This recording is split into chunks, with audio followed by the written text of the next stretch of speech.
जी चिट्ठी पढ़ लो ध्यान सो आबै छी गाम जैन भूल लो गुमान सो कसमस तन है पिया कसमस तन आगी मसैक गेलैना कसमस तन आगी मसैक गेलैना ताली बजबैत रहियो पिया डाढ़े पर खैला मसैक गेलैना पिया डाढ़े पर खैला मसैक गेलैना चिट्ठी पढ़ लो ध्यान से आबै छी गाम जाय भूल लो गुमान से कसमस तन है पिया कसमस तन आगी मसैक गेलैना मसैक गेलैना पिया डाढ़े पर खैला मसैक गेलैना पिया डाढ़े पर खैला मसैक गेलैना।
बुझने जाते अच्छी बेशक सब भार लेने छी कसमस में पूछा हम तार देने छी आहा आबुने किए बाहर भेल छी आहा आबुने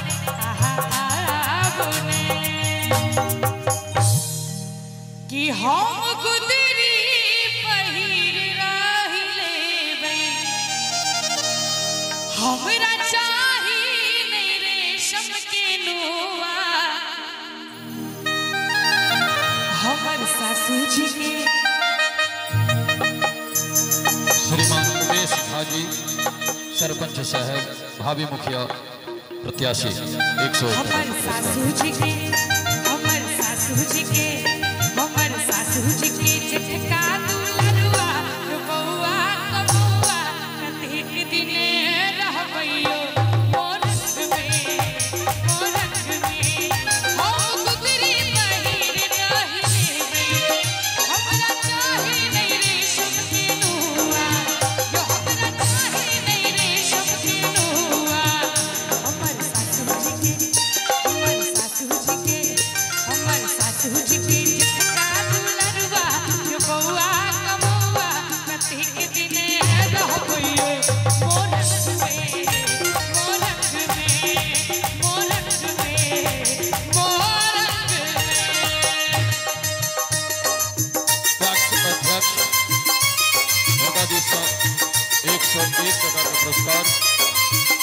बहुत बहुत धन्यवाद, बहुत बहुत आभार।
जाई छी त जाई छी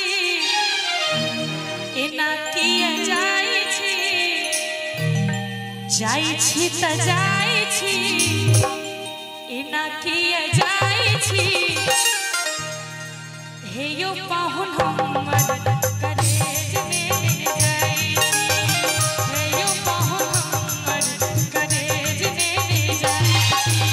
जाई छी त जाई छी एना किया जाई छी, जाई छी त जाई छी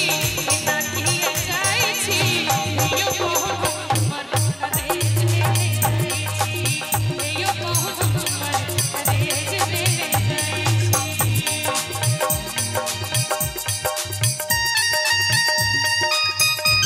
बरुआ के मामा चंदन जी हरका दिशा 101 टका के पुरस्कार सम्मानित कल गए। बहुत बहुत धन्यवाद।